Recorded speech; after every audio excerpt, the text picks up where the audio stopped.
c'est pacifique, ça va dérouler. Donc logiquement, en fonction des guillemets, quand on fait des vidéos, parce qu'il faut être quand même assez prudent, il devrait arriver au Cap d'Or dans des conditions relativement, je ne vais pas dire faciles, parce que bon, par rapport à l'océan Pacifique, ça reste des conditions relativement faciles, on va dire, même si ça pousse fort.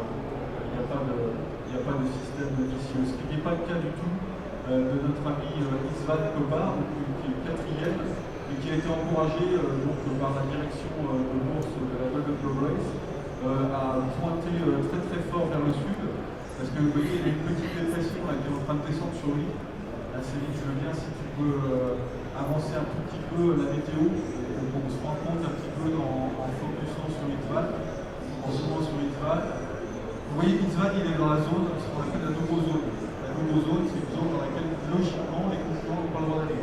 Sauf que là, la situation météorologique l'exige, donc il n'y aura pas de pénalité.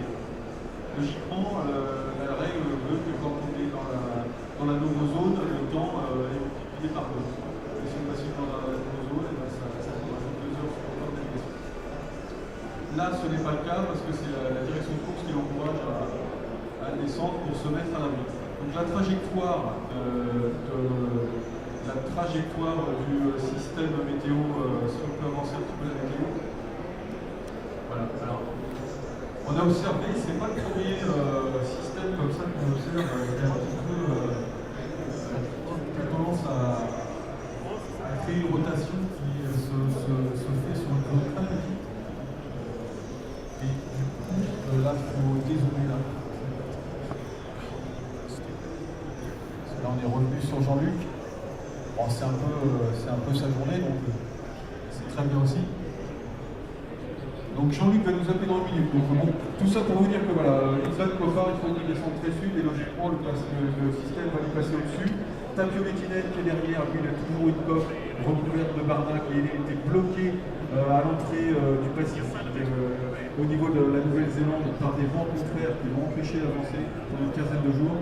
Je crois que Jean-Luc nous appelle. Alors effectivement, Christophe, d'ailleurs, vous pouvez applaudir s'il vous plaît Christophe Favreau, donc reporter officiel de la Golden Globe Race, qui nous a présenté donc qui nous a fait ce point tout simplement sur cette course. Alors je reviens sur scène avec Yannick Moreau et Don McIntyre, puisque Jean-Luc Van Den Ende vient de nous appeler. Le temps d'adapter la régie pour entendre ces quelques mots de Jean-Luc Van Den Ende. Yannick, pendant ce temps-là, qu'est-ce qu'on peut dire là, de l'évolution de cette course? Nous, on est bien au chaud, mais on a encore 6 skippers qui sont loin des Sables d'Olonne et qui ne rêvent que d'une chose, comme la plupart des Français d'ailleurs, c'est revenir aux Sables d'Olonne. Et je les comprends. Et non, vraiment, cette course est pleine d'aventures, évidemment, on le savait, mais pleine de surprises. Et les surprises sont loin, loin, loin d'être terminées. On est encore à des milliers de milles des Sables d'Olonne. On peut imaginer que Jean-Luc Van Den Ende arrive à la fin du mois de janvier. On se souvient que Robin Johnson avait mis 312 jours. Là, on n'est pas du tout sur le même calendrier. On est plutôt sur une trajectoire qui ferait gagner une centaine de jours par rapport à l'édition de 1968-1969. Et donc il y a un duel en tête entre Mark Slatz et Jean-Luc Van Den Ende. Jean-Luc Van Den Ende a des conditions météo moins favorables, semble-t-il, mais on va lui poser la question. Et justement, Jean-Luc, alors est-ce que l'on peut avoir le retour de son de Jean-Luc Van Den Ende, s'il vous plaît, en régie? Allô Jean-Luc? Jean-Luc? Allô?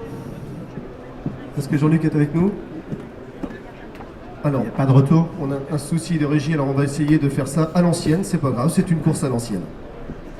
Allô Jean-Luc? C'est Yannick, bonjour.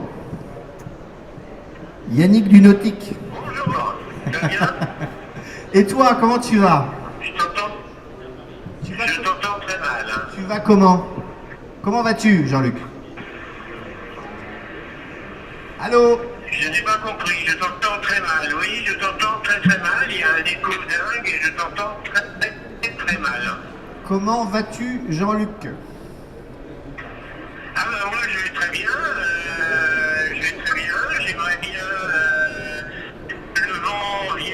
autre direction, parce que pour l'instant je ne peux faire que de l'Est, et la côte brésilienne qui m'embête, et de l'autre côté j'ai le vent qui ne vient pas du bon sens. Mais ça va changer, et je vais faire du Nord, j'espère.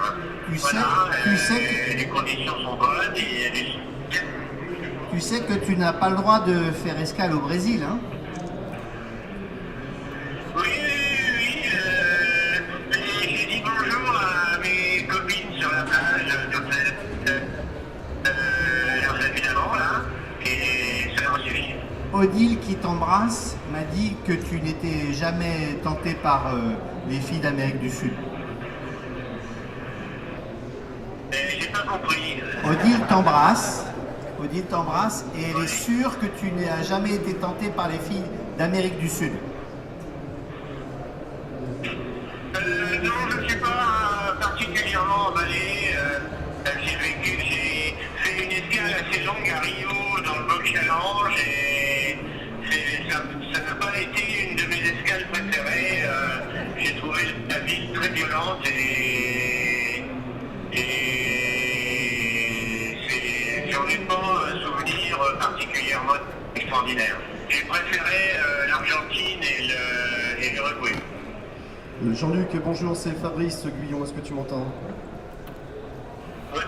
Salut Maurice. Salut Jean-Luc, alors je tiens à préciser tout de même que nous sommes actuellement sur la scène ici de l'espace du département de la Vendée où la Golden Globe Race est mise à l'honneur aujourd'hui. Nous avons du public devant nous qui d'ailleurs a très envie de t'applaudir Jean-Luc.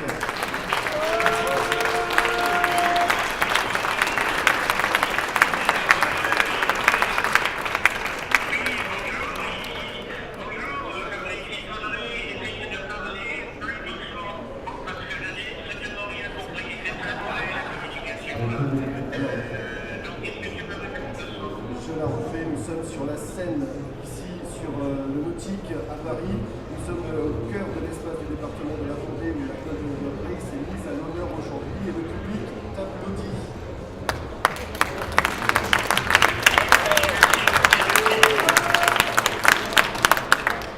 Alors justement quelques mots pour le public ici présent. Jean-Luc, qu'est-ce que tu as envie de nous dire?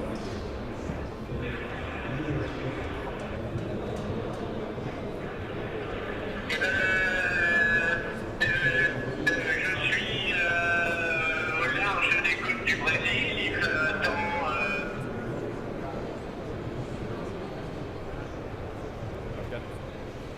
Jean-Luc, est-ce que tu es toujours là?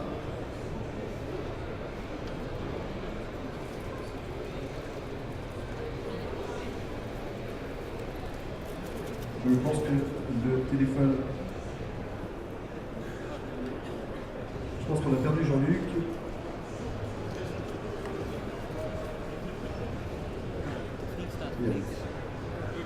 Donc Jean-Luc qui devrait nous rappeler, parce qu'on a perdu la communication. Donc effectivement, Jean-Luc qui est, comme l'a dit Christophe Favreau tout à l'heure, au large des côtes du Brésil. D'ailleurs, si vous avez une ou deux questions que vous souhaitez que l'on pose à Jean-Luc, approchez-vous de Céline et Céline nous transmettra vos questions si vous avez une question qui vous tient à cœur que l'on pose à Jean-Luc dès qu'il aura rappelé. Donc effectivement, Jean-Luc Vandeneuve, on le rappelle, qui est... Ah ben Jean-Luc, qui bon.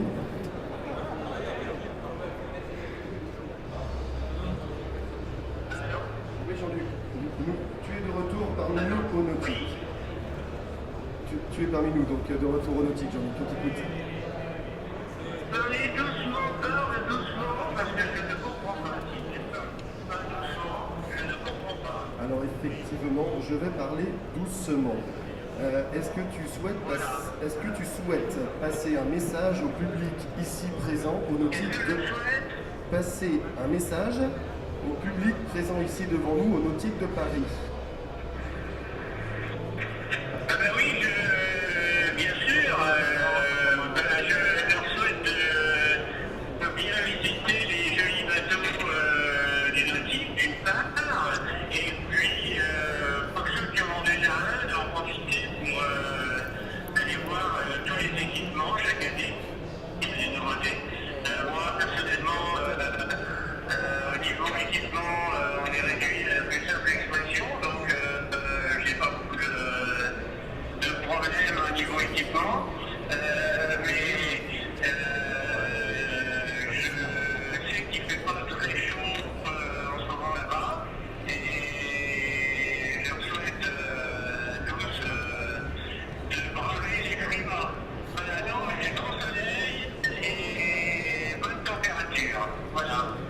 Jean-Luc, c'est Yannick.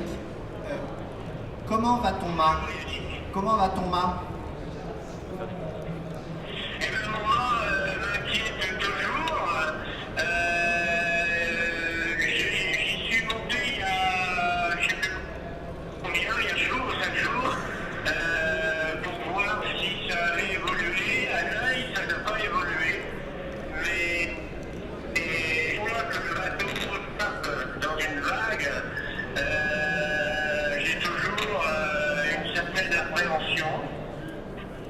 Donc je ne vais pas très vite, je suis truquette, en ce moment j'ai truquette à riz.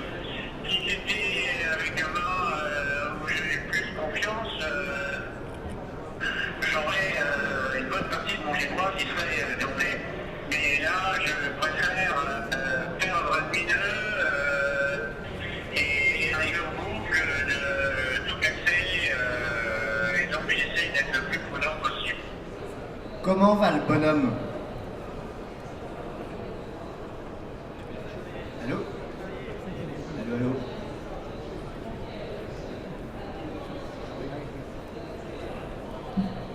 Bon, je crois que nous avons à nouveau perdu la communication, malheureusement, avec Jean-Luc Vandelette. Peut-être l'occasion d'Anne McIntyre de nous parler aussi des arrivées de cette Golden Globe Race. What about arrivals? Okay, the next question for you to ask Jean-Luc was when does he arrive? But La prochaine question que l'on va poser à Jean-Luc, c'est quand justement a-t-il prévu d'arriver? Eh bien, nous allons lui poser la question. Allô, Jean-Luc? Allô, c'est Yannick. Tu m'entends? Allô? Tu t'entends, oui. Quel est le... Quand penses-tu arriver au Sable d'Olonne? J'ai pas compris. Quel est le... Quand penses-tu arriver au Sable d'Olonne? Quand penses-tu arriver au Sable d'Olonne? Je pense arriver avant la fin du mois de janvier. J'espère arriver avant la fin du mois de janvier, entre le 20 et le 30 à peu près. Très très dur à dire pour l'instant. Pour l'instant, j'essaye d'arriver à l'équateur. Quand je suis à l'équateur, j'aurai une vision plus nette des possibles arrivées. Alors là, tu nous parles de ta prévision d'arrivée. Ça pousse un petit peu derrière toi avec Marc Slats. Oui, parce que lui, il a encore de bonnes conditions derrière, et forcément les coques se resserrent, mais à un moment quelconque, il va bien raconter. Il arrive sur la et donc on va bien. De toute façon, je m'attendais à ce qu'il y ait un resserrement, parce que si moi je pouvais mettre tatouage, j'irais plus vite. Donc, je ne suis pas étonné que les distances continuent. Maintenant, je vais faire en sorte, je vais tout faire évidemment pour que diminuer le moins vite possible cette distance. Oui, Et retrouver les alizés, j'espère recreuser un peu l'écart. et justement, quel est ton état d'esprit par rapport à Marc derrière? Quelles sont tes chances d'être devant au Sable d'Olonne encore aujourd'hui? C'est mon objectif, c'est d'arriver au Sable d'Olonne bien avant d'arriver premier. Mon objectif, c'est d'abord d'arriver au Sable d'Olonne.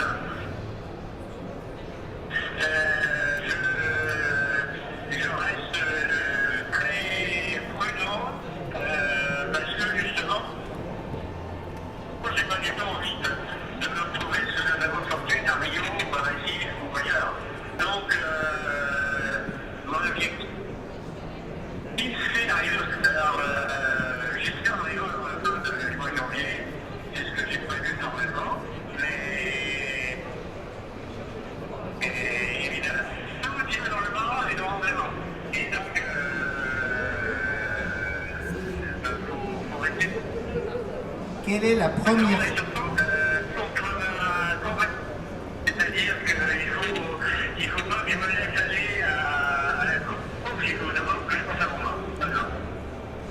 la première chose que tu voudras faire en posant le pied à terre?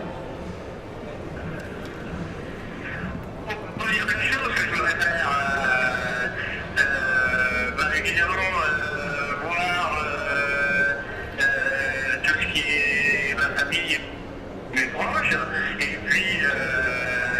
Et puis j'aimerais bien, l'autre jour, Lionel m'a donné l'idée d'une côte de bœuf. Côte de bœuf saignante, c'est quelque chose qui est sympathique.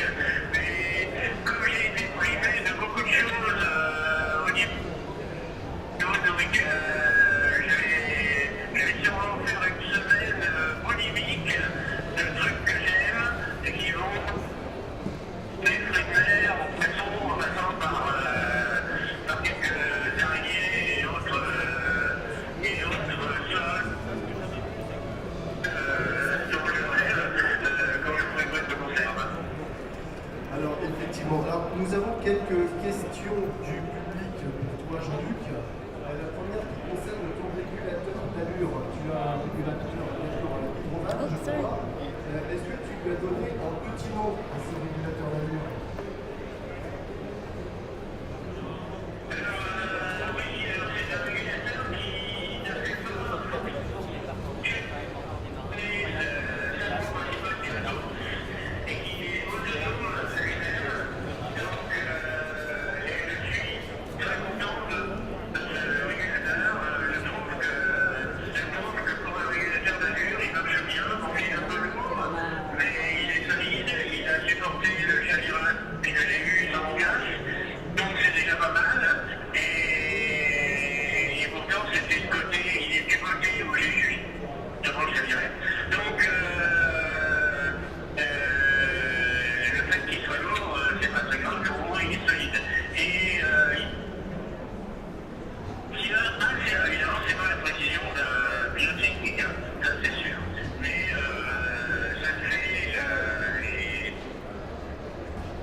Jean-Luc, ce parcours, une autre question du public. Ce parcours autour du monde, tu le connais bien, puisque tu l'as déjà parcouru.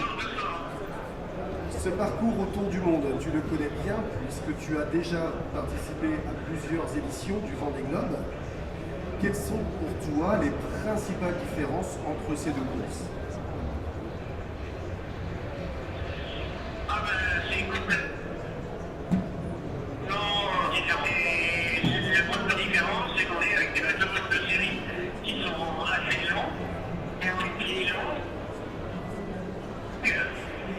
pas fixé météo. On est obligé de deviner un peu ce qui va se passer.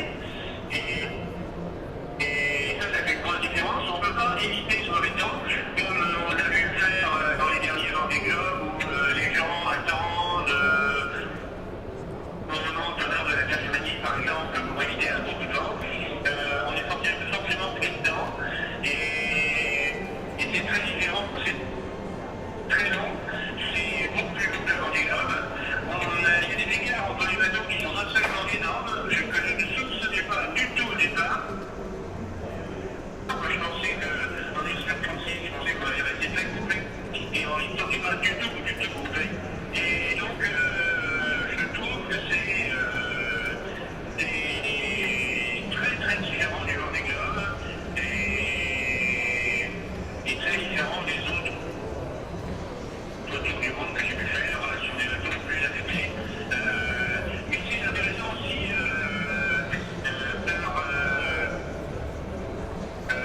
la façon dont on navigue et la façon dont on est proche de la nature et proche de ce qui s'était passé il y a 50 ans. Alors, justement, par rapport à la façon de naviguer, une dernière question avant de laisser le mot de la fin à Yannick Moreau. Combien d'heures passes-tu à la barre de ton bateau?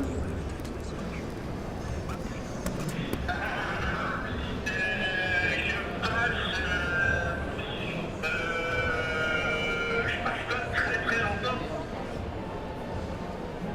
Ça dépend des années auxquelles on souscrit, par exemple, je passe pas mal de temps. Quand il faut éviter quelque chose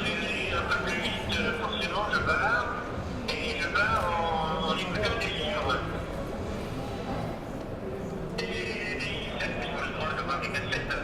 Et j'ai fait ça déjà dans mon job. Alors combien de temps, ça dépend. Il y a des jours où j'ai barré toute la journée. Et puis il y a des jours comme aujourd'hui, là, je suis occupé en ce moment depuis 2 jours. Et je n'ai pas du tout barré depuis 2 jours. Il fait son boulot, le gars fait son boulot. Et j'ai vous préféré, je ne parle pas du tout. Parce que c'est sur le mieux.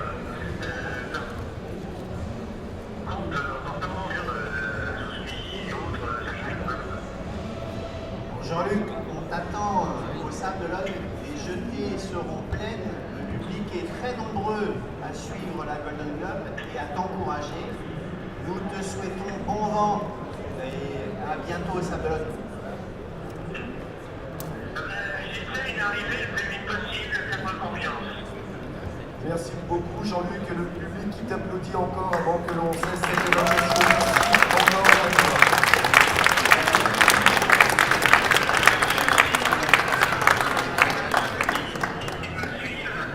Merci à tous ceux qui m'ont fait confiance, au sponsor principal, à ma pute et à tous les partenaires. Et puis, à très bientôt sur les jetées des Sables d'Olonne. J'espère qu'on aura un temps sympathique de folie avec un vent qui revient à tout le monde. Voilà. Merci à tous et bonne journée à tous. Et à bientôt sur les petits messages et sur les noms. Salut tout le monde.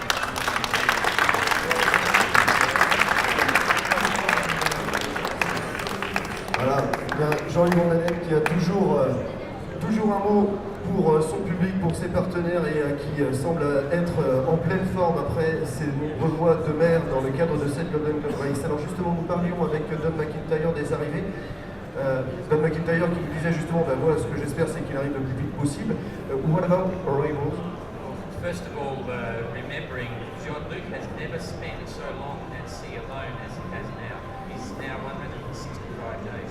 He's never done that before. 165 jours de mer actuellement, 165 jours de mer actuellement pour Jean-Luc et il faut se souvenir qu'il n'a jamais passé autant de temps seul en mer que depuis cette Golden Globe. And remember, this is an adventure, so Uku could be the first boat home. We don't know where he will be. Et c'est une aventure, donc Ukurama peut aussi être le premier de retour puisque l'aventure est loin d'être terminée. So everyone follows Facebook and GGR website, and if Jean-Luc is in first, it will be very exciting. People can come to the Sutherland agglomeration. Donc effectivement, vous êtes très nombreux, amis du public, à suivre cette course sur les réseaux sociaux, sur les sites internet également. Et bien sûr, si Jean-Luc arrive le premier, soyez, même si c'est un autre, mais soyez très nombreux et très nombreux au cœur de l'agglomération des Sables d'Olonne le long des jetées pour accueillir ces marins. And the boats arriving will be fantastic. Susie is going to come to meet the boats as they arrive, and other entrants also will come. It will be a fantastic experience, and everyone is welcome. Donc bien sûr, vous êtes tous et toutes les bienvenus. Les skippers qui malheureusement ont dû abandonner, tels que Suzy, sera présente bien sûr pour l'arrivée des bateaux. Donc soyez très nombreux et très nombreux au cœur de l'agglomération des Sables d'Olonne, le long du chenal mythique des Sables d'Olonne pour accueillir les bateaux. And the grand final prize giving festivities will be on April the 22nd in the Sutherland agglomerations. Et la remise des prix qui aura lieu le 22 avril, notez ça dans vos tablettes et dans vos agendas au Sable d'Olonne. Ce sera une très très belle fête qui vous sera proposée. Merci beaucoup. Thank you, Don McIntyre. Vous pouvez applaudir Don McIntyre, donc l'aventurier irlandais organisateur des Sables d'Olonne. La présidente, justement, un petit mot sur la remise des prix. Donc le 22 avril, c'est le lundi de Pâques. Et c'est une date qu'on a choisie avec Don, l'organisateur et le fondateur de la Golden Globe Race, parce que, évidemment, c'est une date historique. C'est 50 ans après la date à laquelle Robin Johnson est arrivé de retour en Angleterre après 312 jours de mer. Donc on ne pouvait pas, en cette édition du 50e anniversaire, choisir une autre date symbolique que le 22 avril prochain. Et donc l'agglomération des Sables d'Olonne, l'agglomération